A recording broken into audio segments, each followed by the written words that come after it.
Olá, boa tarde, muito bem-vindos à web da Apex, que acontece todos os sábados, às 15h30. É um espaço bem bacana que a Apex oferece para nós, pesquisadores, estarmos aqui compartilhando o que a gente tem estudado, né, nossos assuntos de interesse, então é um espaço bem interessante. Antes da gente iniciar, eu queria saber se vocês podem me dar um feedback, como que está vídeo, som, se está tudo ok. Ok? A Ana Lu está me ajudando aqui, então em algum momento vocês vão ver eu estar podendo conversar com ela. Agradeço também, Ana Lu, sempre dando esse apoio aqui. Me apresentando, né, para quem não me conhece, meu nome é Aide da Rosa de Conte, eu sou neuropsicopedagoga, sou voluntária da Conscienciologia desde 2012, sou tenepsista, professora de Conscienciologia. Nos últimos 3 anos, eu tenho me interessado bastante pelo tema da mulher. Há uns 2 meses atrás, aqui mesmo na Apex, eu apresentei uma outra web que eu falava da questão da mulher de 50 anos e a programação de vida a partir dos 50 anos, né, partindo de uma experiência minha, e foi muito legal, assim, o retorno que eu tive das pessoas que viram depois, né, e ainda continuam comentando comigo. E hoje, dando continuação, eu vou estar falando da ProEx ginossomática. É interessante, até conversava aqui com a Ana Lu, que a gente está no mês, né, do Outubro Rosa, a questão da mulher tá bem em voga. Então, acho que vai ser bem uma experiência bacana, de saber que tem esse holopensene já em todos os lugares referente ao feminino. Eu vou estar compartilhando com vocês alguns slides, então eu vou iniciar aqui, para a gente estar falando. Então, aqui é o nome da web, né, ProEx Ginossomática. Aqui eu trago 3 itens para a gente estar conversando durante essa 1 hora. A anatomia é o destino, é uma pergunta que eu faço, né, relativa ao corpo humano. Espero que quando a gente terminar a palestra, vocês, como eu, concordem que a anatomia não é o destino, né? Então, isso aí a gente retoma depois. O ginossoma como impulsor da ProEx, então eu vou estar falando de algumas crenças que eu pretendo hoje estar conversando com vocês e que a gente tem que desmistificar, derrubar essas crenças que já são seculares, e depois eu vou falar sobre o que temos de traços fortes, de qualidades enquanto mulheres, né, para empregar evolutivamente o veículo ginossomático. E vou trazer algum exemplo de mulheres que usaram muito bem isso. Para iniciar, vamos pensar o que é ginossoma, né? Já que eu falo de ProEx e de ginossoma. Ginossoma, o conceito é que o que é o ginossoma? É o corpo humano da mulher a consim do sexo feminino. Então, o ginossoma é esse corpo que nós, consciências, habitamos neste momento, nesta vida. Não sei se tem alguém de primeira vez, e depois esse vídeo fica no YouTube, e algumas pessoas podem ser de primeira vez, então eu vou estar retomando alguns conceitos do paradigma consciencial, que eu acho que são pertinentes para a pessoa conseguir entender o tema que eu estou abordando aqui. Então, a gente leva em consideração o paradigma que nós temos várias vidas, né? Já vivemos muitas e viveremos outras, e que nesse momento a gente está nessa vida e no veículo ginossomático, nesse veículo feminino. Então, nós somos consciências, né? Um princípio inteligente que se utiliza para se manifestar de alguns veículos. Um deles é o soma, no caso da mulher, o ginossoma, né? Esse corpo feminino. Onde o ginossoma se manifesta? Na dimensão intrafísica. Então, outro conceito, né, do paradigma, que a gente tem várias dimensões, intrafísica, extrafísica, resumindo, e que o ginossoma, ou corpo físico, ele se manifesta só nessa dimensão, tá? Ele não se manifesta em outra dimensão. E como se manifesta esse ginossoma, esse corpo? Através do holossoma, ou conjunto dos veículos de manifestação da consciência. Então, o soma, por si, ele não consegue se manifestar sozinho. Ele precisa de todo esse corpo de veículos para que ele possa se movimentar, ter energia para funcionar. Então, ele é um corpo que, quando a gente morre, quando a gente dessoma e vai para o astrofísico, esse corpo é descartado, ele fica aqui. Então, a gente tem que, não, a gente tem que cuidar muito bem desse soma, no nosso caso, desse ginossoma, mas, ao mesmo tempo, entender que ele é descartável, que ele vai ficar aqui e que ele não vai seguir com a gente. A cada vida que a gente vem, a gente tem um corpo. E é muito legal a gente estar conversando aqui, de entender que, ora, a gente pode vir no corpo masculino, ora, no corpo feminino. Outro conceito, ProEx, né? Já que a gente está falando do ginossoma em relação ao ProEx. Eu trouxe uma citação do professor Valdo Vieira, que ele fala que a ProEx pessoal é a programação existencial específica de cada consciência intrafísica, consciente, em sua nova vida nessa dimensão humana, planejada antes do renascimento somático, da ressoma, da consciência ainda lá no extrafísico enquanto consciência. Ou seja, partimos do princípio que a cada vida que nós viemos, a gente tem uma programação. Essa programação, a gente não vem com manual, infelizmente, para saber o que a gente veio fazer aqui. Mas eu lembro que, quando eu era pequena, isso já vinha para mim questões de o que eu estou fazendo aqui, né? De onde é que eu vim, para onde é que eu vou. E a Conscienciologia me ajuda a estudar, a experienciar, a me responder essas perguntas, né? Então, o que eu vim fazer aqui? Tu tem uma programação existencial e o legal é que a gente consiga entender qual é essa programação existencial, e a PEX aqui, ela segue esse assunto, esse tema, que é a programação existencial. Tem cursos que podem ajudar a pessoa, a partir dos seus traços, a partir de alguns indícios, de saber qual é a sua programação existencial, no mínimo levantar uma boa hipótese. Então, é importante que a gente tenha essa ideia do que a gente veio fazer aqui. Relativo ao corpo humano. Eu trouxe esses dois slides, na verdade, que eu vou mostrar agora para vocês. Ele é um resumão, falando um pouco historicamente, culturalmente, da mesologia onde a mulher está inserida. Tá? Então, ele tem dois slides, ele é de um texto bem mais longo da Sirlene Couto, que eu até usei ele na minha outra web, porque eu acho ele muito interessante. Ela consegue, em um parágrafo ou dois, falar muito bem da questão do feminino. Então, o ginossoma possui estrutura anatômica mais delicada, é fisiologicamente complexo em função das inter-relações dos hormônios sexuais femininos e composto por órgãos especializados em gerar e nutrir seres humanos. Então, o que a gente consegue entender? Somos um corpo complexo. Nosso corpo não é qualquer coisa, um corpo feminino, né?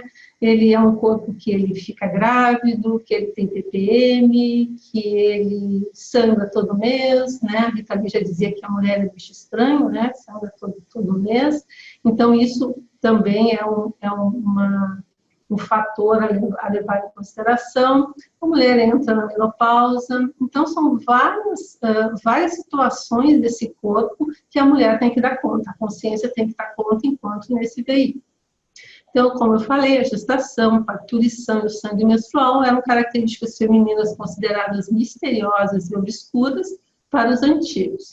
Como a ignorância aumenta a imaturidade, a mulher tornou-se temida, incompreendida e assim mantida sob vigilância e controle. Ou seja, se hoje ainda nós somos bem complexas, né? Freud já dizia que para ele a mulher era um buraco negro, que ele não conseguia estudar a mulher profundamente.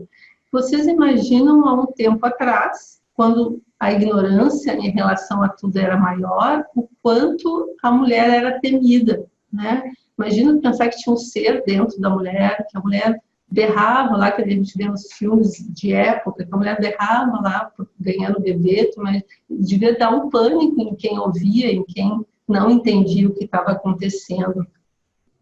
E por tudo isso, né, a mulher ela ficou sempre sob vigilância, sobre os cuidados das pessoas, como se ela não tivesse que ter muita autonomia para não correr em riscos. E isso tudo foi se construindo.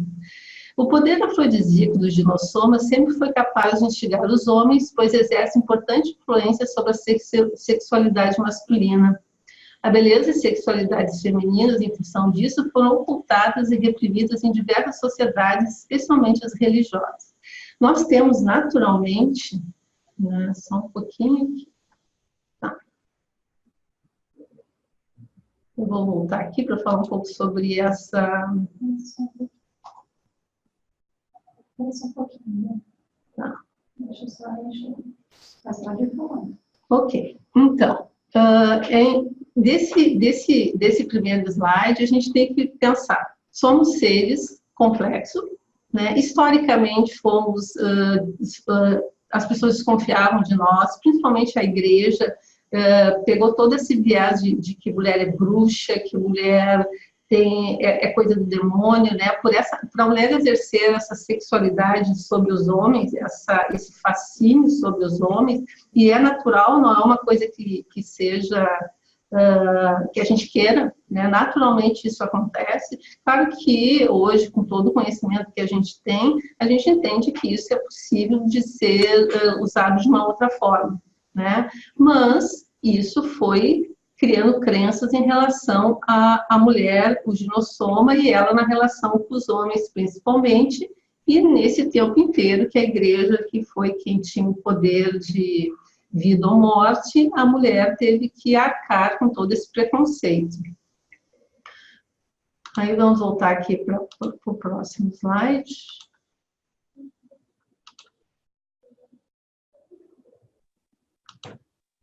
Ok. Hoje, né, então, hoje a força física não é imperativa, a tecnologia substituiu os músculos em variados contextos, criou-se a pílula anticoncepcional.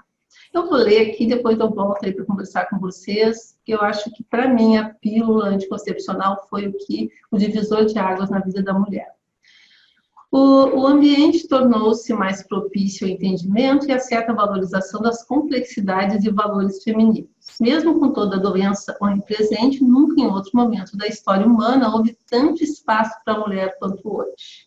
Em qual outra época houve possibilidade da mulher optar entre ter ou não ter filhos, de escolher o parceiro afetivo, vivenciar a sua sexualidade, ter uma profissão digna ou de ter independência intelectual e financeira? Eu acho que nunca tanto. Depois, no final, vou trazer alguns exemplos de mulheres. Acho que em todos os séculos teve, mas eu acho que a partir do século XX, XIX, final, que a mulher começou a ter uma certa liberdade maior. Então, eu vou voltar aqui para a gente conversar. O que eu disse para vocês? Eu acho que a pílula anticoncepcional foi assim, um divisor de águas. Porque vocês imaginam, a mulher, ela sabia que a cada vez que ela tivesse uma relação sexual, ela podia engravidar. Deveria ser uma ansiedade absurda, né, de tu não poder. Eu lembro que a minha mãe começou a usar pílula muito tarde, ela já tinha 5 filhos.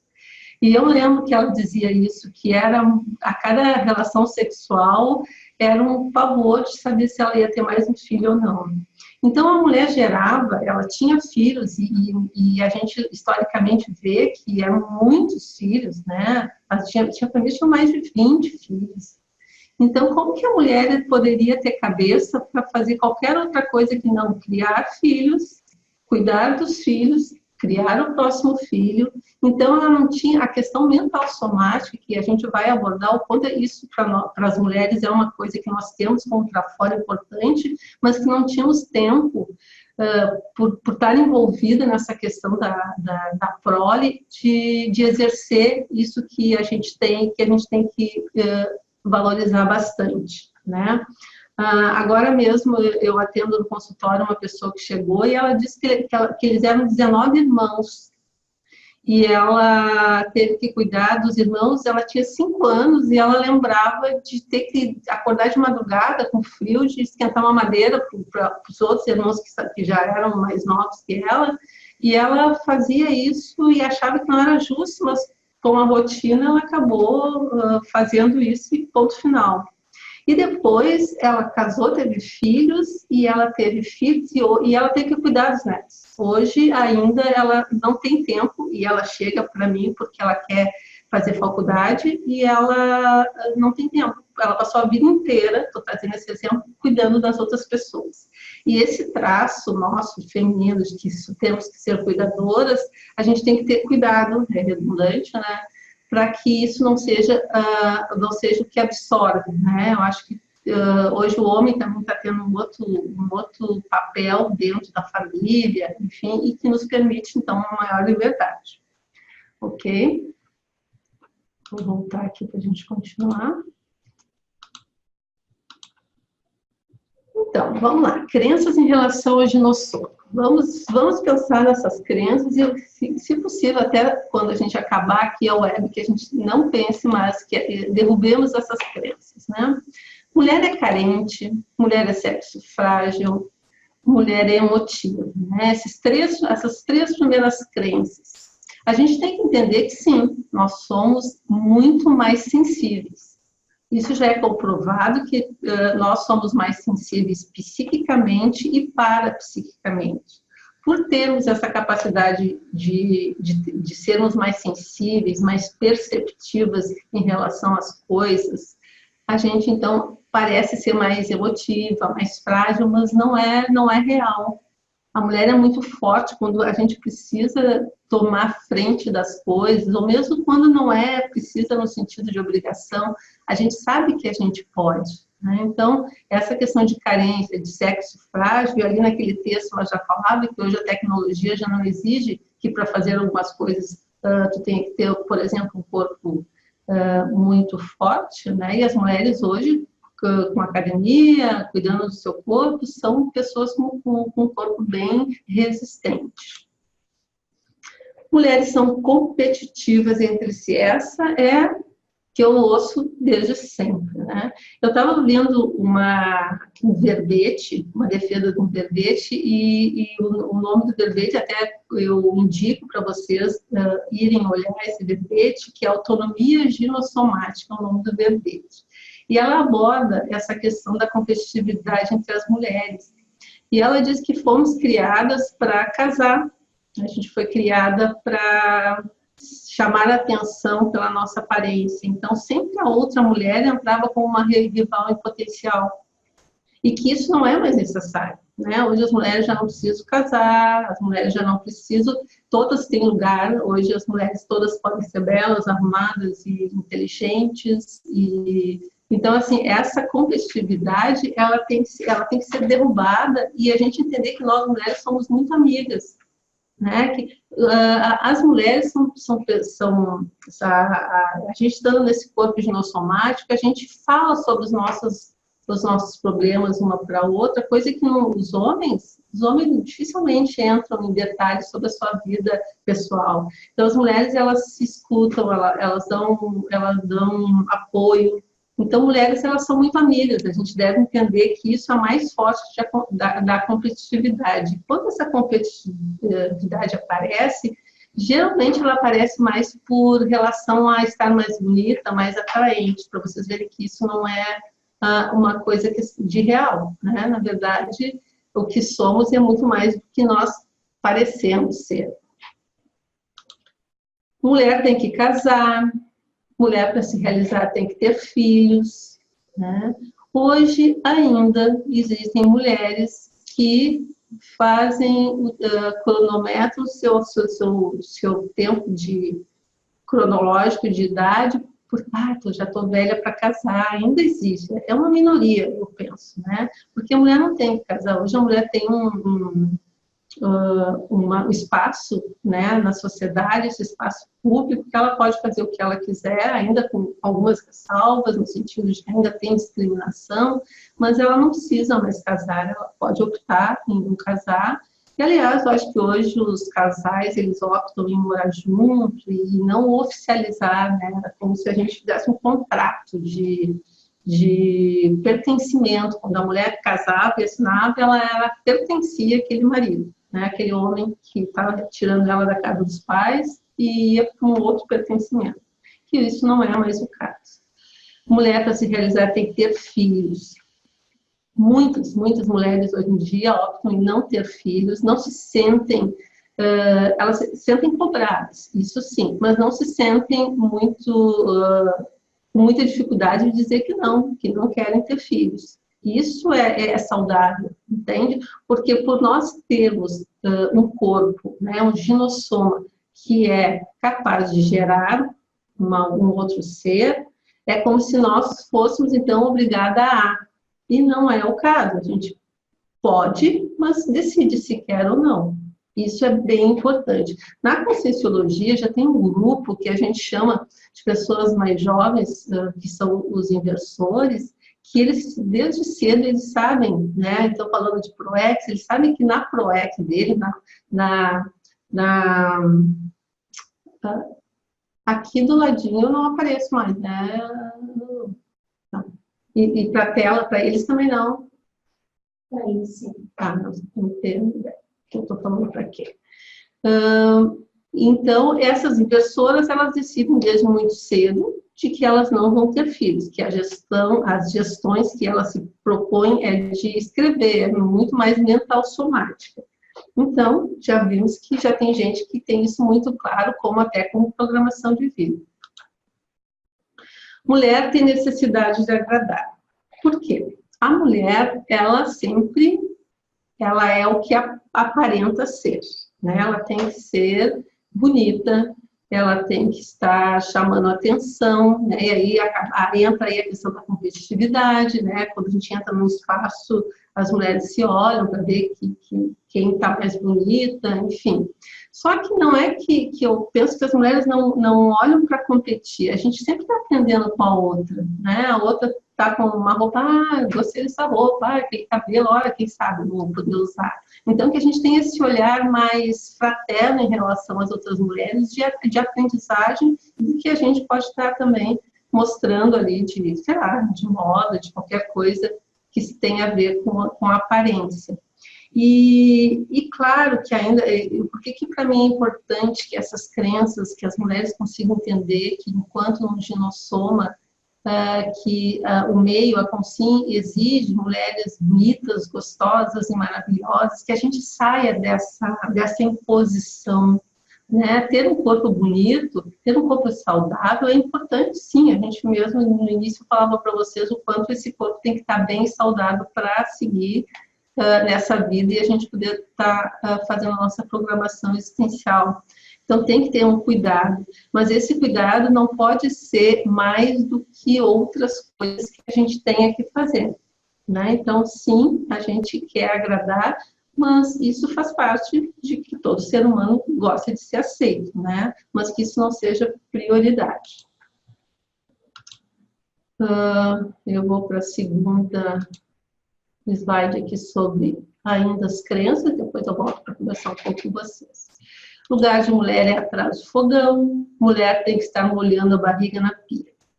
Isso chega até a ser engraçado, né? Porque como que nós mulheres, conseguimos deixar com que isso aqui nos afetasse, né? Que a gente se sentisse obrigada a estar fazendo, quando qualquer um chegasse da família tinha que estar a comida pronta, que a louça tinha que estar ali atrás limpando, e o quanto de tensão isso criava nessa mulher, e quantas mulheres acabavam ficando doentes, porque eram muitas obrigações, nem um momento de reflexão do que elas queriam, e o meio, né, a Consciência, exigindo que ela cobrisse isso que se esperava dela. E que a gente entende que isso não existe mais, né? Eu acho que o homem também hoje em dia está muito...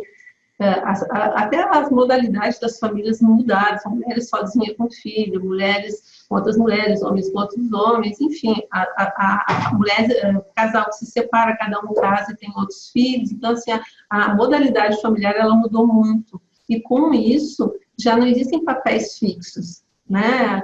Cada família, cada grupo, cada conjunto ali se organiza da melhor forma, e isso é bacana. A mulher não sabe ser líder, a liderança dela é frágil. E hoje, antes de vir para cá, eu passei ali no supermercado e eu estava ouvindo uma pessoa falando o seguinte. Aqui eu vou falar de política, mas não falando em política, estou falando de noção.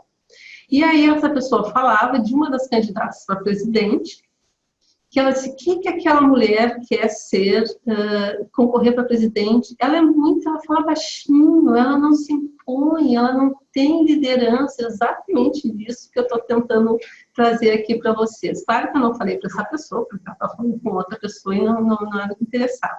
Mas isso me reforçou de que eu trago aqui como crença, está aqui, está em todos, muitas pessoas pensam.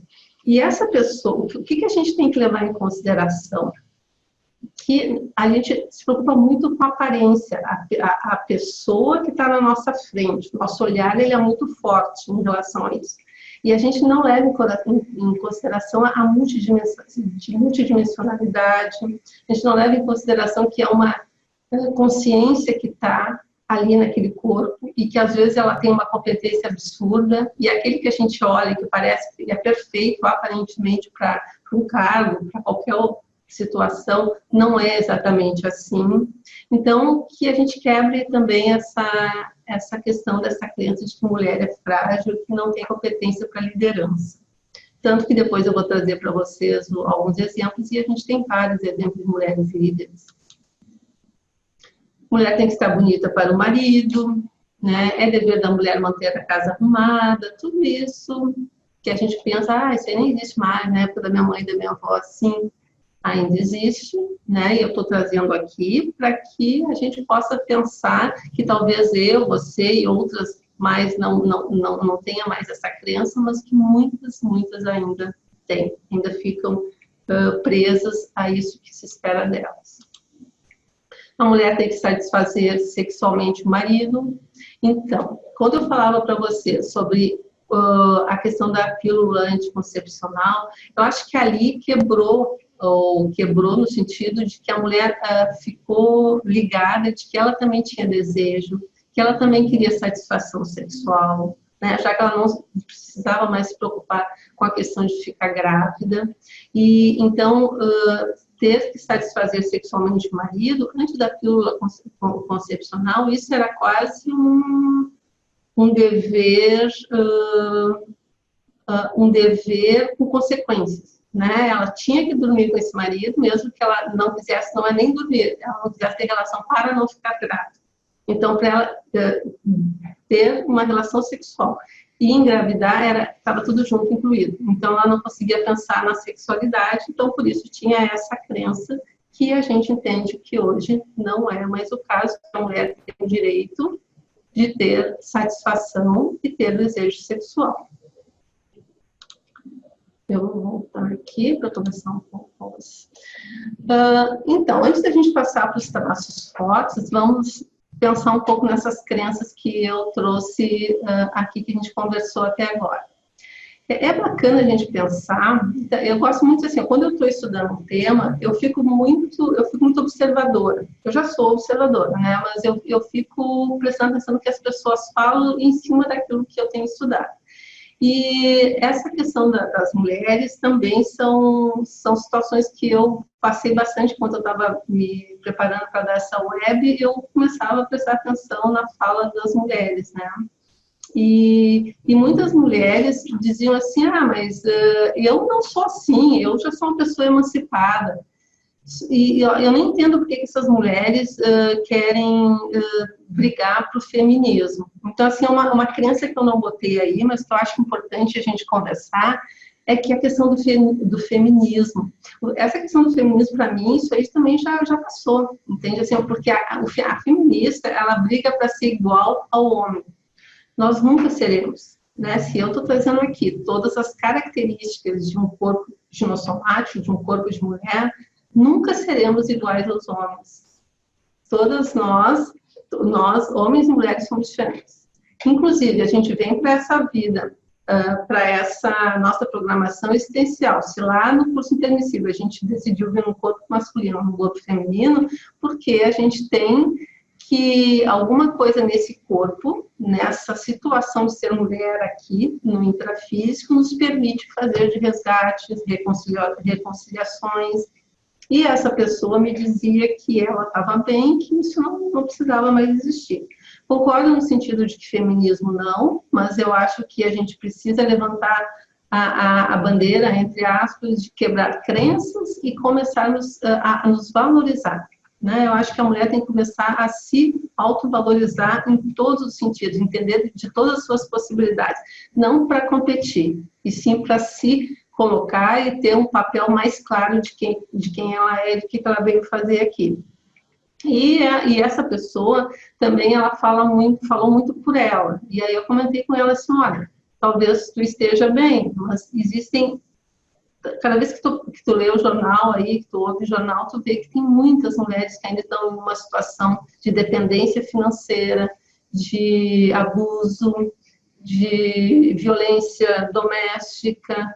Então, assim, isso que eu estou falando aqui, que espero que muitas pessoas possam estar ouvindo depois, quando está no YouTube, que entendam que talvez não elas, não esteja acontecendo com elas, mas muitas pessoas próximas a elas podem estar passando por isso e que a gente fique atenta, que a gente pode ajudar, porque a gente tem o conhecimento, a gente tem o esclarecimento sobre as coisas, ok? Vou voltar aqui para a gente, então, passar para as nossas qualidades, que isso é bacana. A gente chama de trafores, né, que são os nossos traços fortes, enquanto no dinossoma, e que são propulsores da ProEx. As meninas amadurecem mais cedo, né, então a gente vê crianças de, sei lá, de 10, 8, 10 anos, que as meninas já são muito mais maduras que os homens. Isso é notório, todo mundo sabe. Né?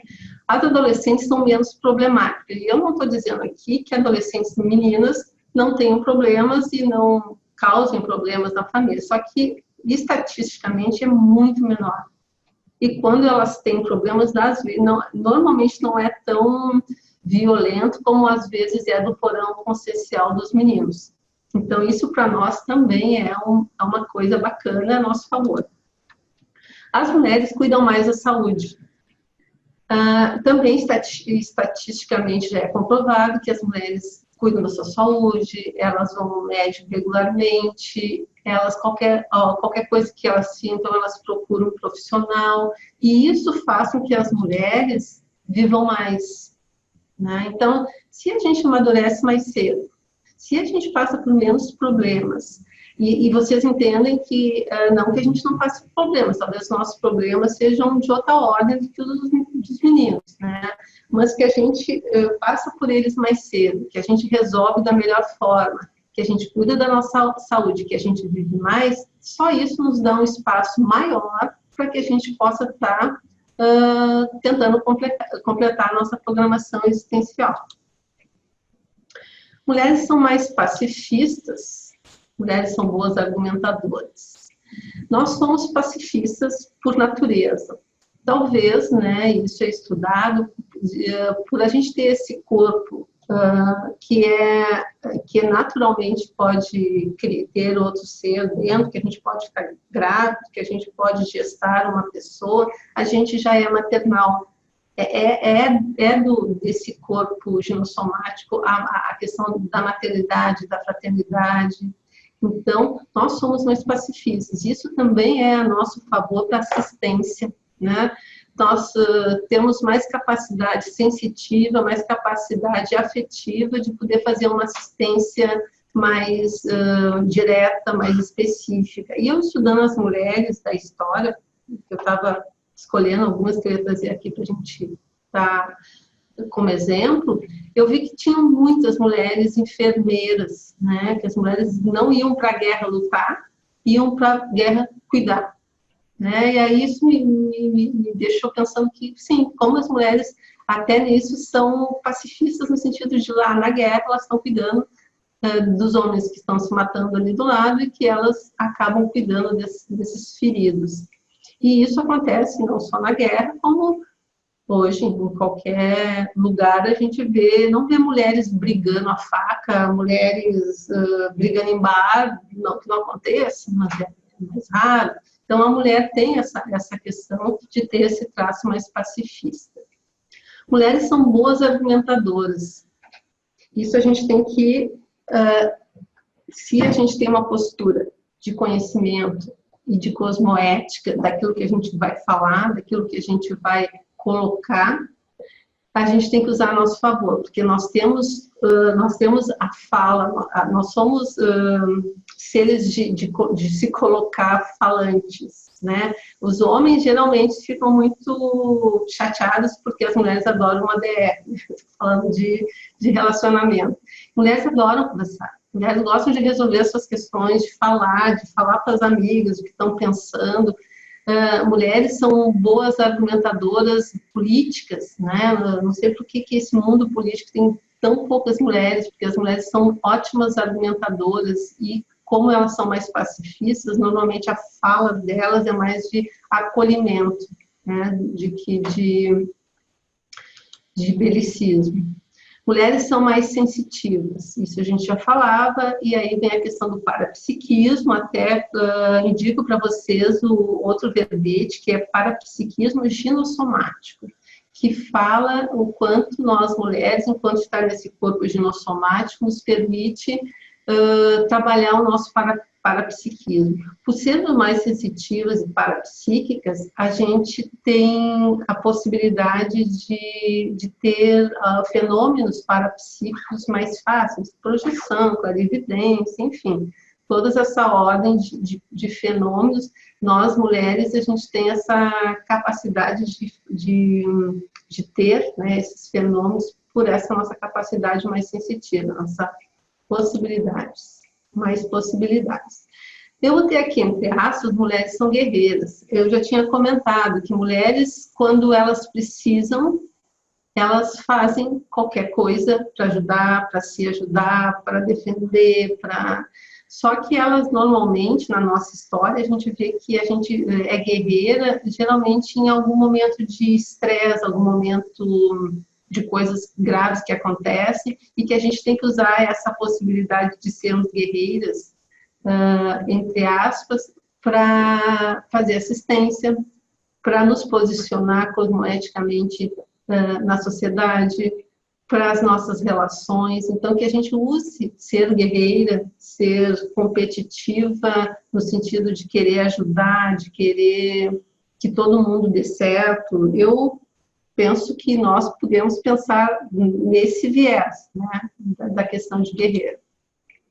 Mulheres têm capacidade de atenção dividida. Só coloquei aqui uma habilidade cognitiva importante, que é a atenção dividida, que é essa possibilidade da mulher de fazer várias coisas ao mesmo tempo. Aí a gente faz, bem feito. A gente tem telefone, a gente dirige, conversamos com o filho, a gente responde e-mail, quer dizer, a gente faz muitas coisas ao mesmo tempo.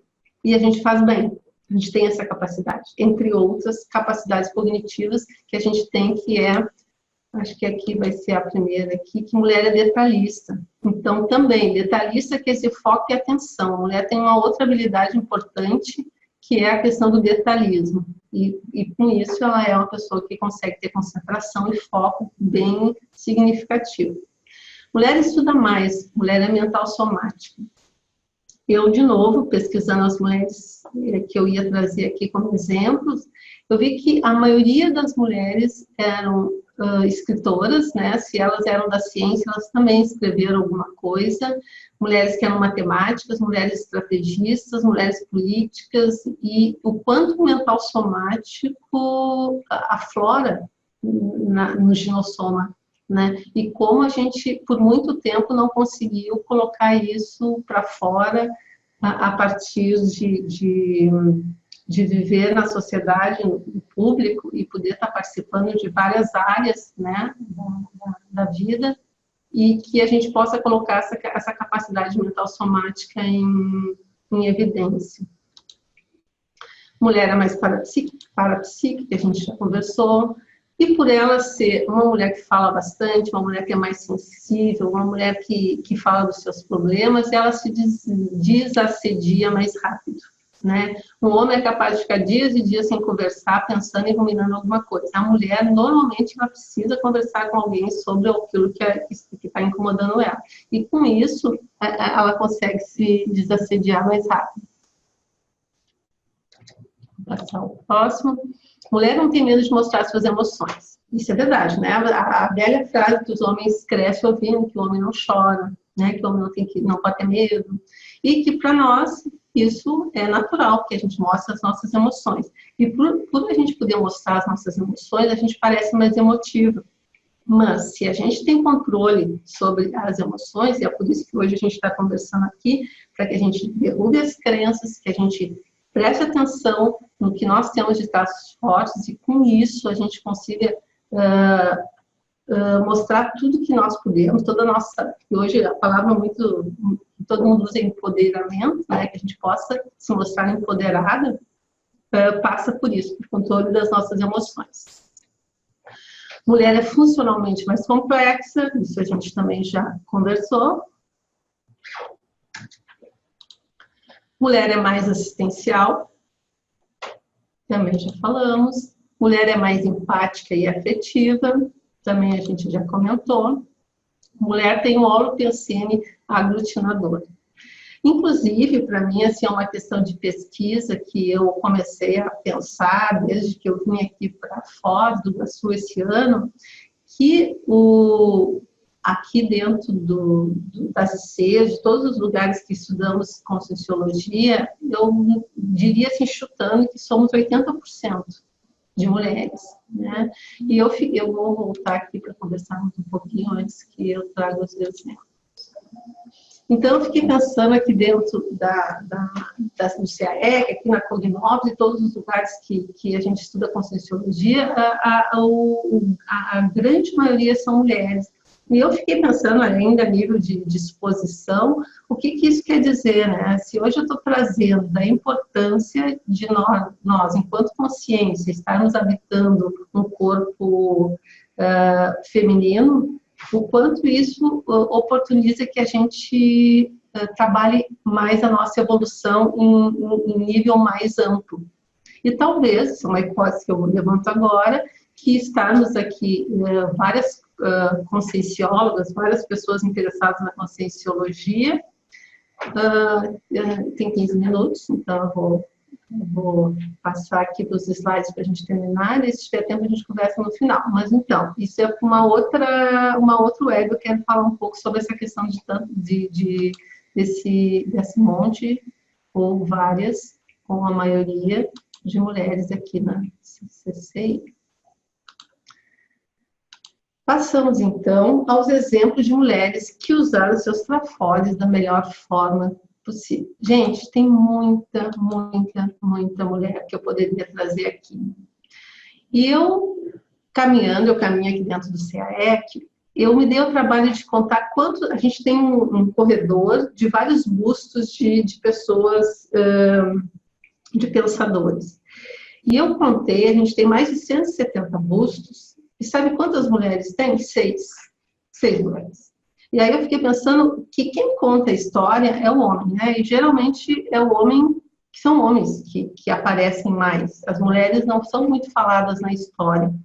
Então, quando eu comecei a pesquisar, eu vi que tem muita mulher que fez muita coisa bacana e que ela não é muito falada. Vocês vão ver que talvez tem umas aqui que vocês nem conhecem. Fosse a Cleópatra, né, que é uma estrategista, né, ela falava 6 idiomas, ela era uma política maravilhosa, e eu estou trazendo traços fortes, tá? É uma mulher que viveu em 69 a.C., ou antes dessa era, e ela quando estavam para tomar o reino dela, ela se mata, né? Isso está na história. Então, assim, é uma mulher que ficou na história porque ela era muito forte. Ela era muito forte em todos os sentidos, usando todos aqueles trafores que a gente viu há pouco. Outra é Hipácia de Alexandria, né? Inclusive, isso é um filme há pouco dessa personagem, né? É uma filósofa que também viveu em 415 depois de Cristo. E ela ela dava aula dentro da escola de Sócrates, né? E depois foi assassinada. Também uma mulher muito especial, com mental soma muito significativo. Essa aqui eu descobri, eu não conhecia, a abadesa, eu não sei como se diz, Erhard de Landesberg. Ela viveu no século XII e ela escreveu uma enciclopédia, né? Ela escreveu uma enciclopédia sobre ciência. E era uma época, século XII, pessoal, era uma época que a mulher não podia nada, tá certo? Ela era uma abadesa. Uma abadesa estava dentro do clero, estava dentro provavelmente de um círculo fechado. Mas ela ela conseguiu um espaço para poder escrever, pesquisar, dentro de uma época que isso era quase impossível. Cristina de Pisano, século XIV, ela escreveu um livro, A Cidade das Mulheres. Também foi pesquisando para trazer para vocês que eu me deparei com ela. Achei muito interessante, assim, por saber o quanto nessa época era difícil as mulheres se posicionarem. Indira Gandhi, essa já é famosa, né? Foi a primeira ministra da Índia, já é século XX, uma mulher forte, né? Num país dominado, né, que ela consegue, a partir de um posicionamento bem pacifista, mas de que energeticamente muito posicionado, ela consegue muitos resultados por essa postura que ela tem. Então, é uma mulher também que é um exemplo. Marie Curie, que é cientista, né, do século XIX, já é mais recente, ela que descobriu agora não lembro, ela descobriu. Gente, meu branco, daqui a pouco eu lembro. Ela era uma cientista e, junto com o marido, ela ganhou 2 prêmios Nobel. Isso numa época que, inclusive, eu lendo um pouco da biografia dela, eles indicaram o nome dela para ganhar o Nobel, mas junto com o marido. E isso eu vi pesquisando que muitas mulheres que ganharam algum prêmio sempre junto com algum homem. Isso já nos mostra o quanto existia um sectarismo, né? Sofia Ionesco foi uma neurocirurgiã famosa do início do século XX. E ela também teve que brigar para poder fazer essa formação, principalmente nessa área, e ela não teve como as pessoas não prestarem atenção nela, porque ela teve muitos resultados, enquanto neurocirurgiã. Zilda Arnes, sanitarista, médica do século XX, uma pessoa bastante importante para trabalhar a questão das favelas, das pessoas que viviam sem nenhum ambiente totalmente de sujeira, de doença, e que ela conseguiu trabalhar e melhorar muito isso. Então, também é uma pessoa importante. Nice de Oliveira, também tem um filme dela, que até quem faz é a Glória Pires, é uma psiquiatra também do século XX. Aqui o século da sanitarista está errado, pessoal, mas não presta atenção nisso. Ela foi uma psiquiatra que modificou a forma de atender os pacientes. Na época dela, eles eram presos, tomavam eletrochoques, eram considerados praticamente bichos, e ela nesse hospício, na época era hospício que ela trabalhava, ela começou a trabalhar com arte com esses pacientes. E a melhora desses pacientes foi significativa. Então, ela também foi uma pessoa bastante importante. Beatriz Galindo, né? Essa eu vi o nome dela aqui no busto, aqui no CAEC, eu fui ver quem era. Ela foi uma educadora do século XVI, ela foi uma educadora que foi preceptora de rainhas, filhos de rainhas e reis, então ela foi bem importante, com uma mental somática bem elevada. Rosa Parks, né, é uma negra americana que brigou muito contra o racismo, e tem uma cena dela bem popular, em que ela está sentada no ônibus, e na época os negros tinham que levantar e dar lugar para os brancos no ônibus. Se os negros estavam passando na calçada, eles tinham que dar lugar para os brancos, e ela não levantou no ônibus para dar lugar para o branco. E isso ela ficou como um ícone de revolta contra esse racismo. Princesa Isabel, né, com a libertação dos escravos do século XIX, essa ideia é bem conhecida. Maria da Penha, bem atual, né, uma pessoa que sofreu muita violência doméstica e que resolveu dar um basta nisso, e a partir dela ir atrás de justiça desse companheiro que batia nela, ela conseguiu criar uma lei que se chama Maria da Penha, que defende as mulheres que são vítimas de violência doméstica.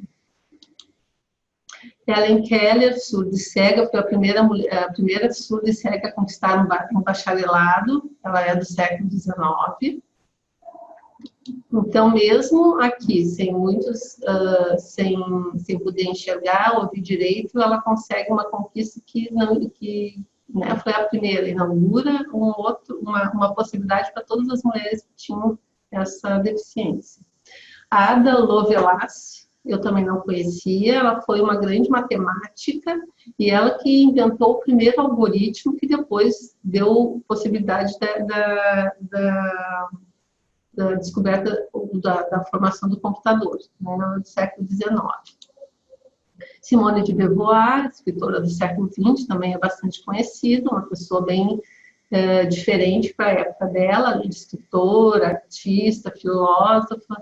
Ela tinha uma relação bem diferente com a pessoa que ela gostava, né? Eles nunca foram casados, então ela também tem ela foi uma pessoa importante. Cora Coralina, uma poetisa do século XIX, inclusive ela ficou muito famosa com os poemas dela, e eu estava lendo que ela o primeiro poema dela ela escreveu com 76 anos, e isso é muito interessante de saber que, como a gente vive mais, a gente pode muito mais coisas, como a gente viu lá, não esqueçam disso. Raquel de Queiroz, escritora, foi a primeira escritora aceita na Academia Brasileira de Letras, que é a mulher do século XX.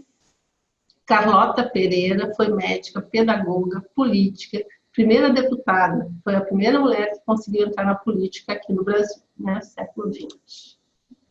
Nádia Murad, essa eu descobri essa semana, que ela ganhou o Prêmio Nobel da Paz, junto com um homem, né, sempre junto com um homem, para acabar com o uso da violência sexual, né? Então, ainda a gente entende que aquilo que eu falava de não é comigo, mas ainda existe um país, ainda existem religiões em que a mulher é usada sexualmente, a mulher é abusada, e que essas mulheres que conseguem escapar de lá, elas conseguem ajudar muitas mulheres que ficam ainda, né? Então, aqui a gente já está indo para o final. Tá? Eu trago 5 minutos. Eu trago uma frase do professor Baldo, que ele diz: dos traços evolutivos multisseculares manifestos no genossoma atual, catalisam a autoevolução com reflexos grupais. Ou seja, nós, né, multissecularmente, enquanto genossomas, a gente está atualizando esse jeito de manifestação, e onde está tudo possibilitando muito que a gente faça a questão da autoevolução e ajudando a questão que acaba repetindo isso nos grupos que a gente participa. O importante desafio da consciência mulher é resgatar a autoafetividade. E eu concordo plenamente com ele, que a questão da gente ter que resgatar a autoafetividade e a autoestima. Eu trago também outra, pensar como consciência sobre o gênero, que a gente lembre que somos consciência, que estamos nesse momento num veículo feminino, mas que poderemos vir em outro veículo masculino, enfim. E também pensando que muitas vezes a gente vem como mulher para resolver algumas coisas de outra vida que a gente foi homem, por exemplo. Para que a gente tenha autoafetividade, autoestima, tudo tudo legal para uma boa ProEx, para evoluir de uma forma saudável, a gente tem que ter uma rotina útil, né? Motivação, trabalho e lazer. Isso já é um sinônimo bem divulgado. E, por último, ter autoconfiança e reconhecer seus talentos pessoais. Eu quero agradecer. Vou voltar para conversar com vocês para dar um fechamento. Então, assim, foi um prazer imenso de poder estar aqui nesse espaço, compartilhando com vocês toda essa pesquisa que eu tenho feito em relação à mulher. E provavelmente a gente vai se encontrar por aí. E se vocês precisarem de alguma coisa, meu e-mail é iddconde@hotmail.com, por favor, se comuniquem comigo. Muito obrigada.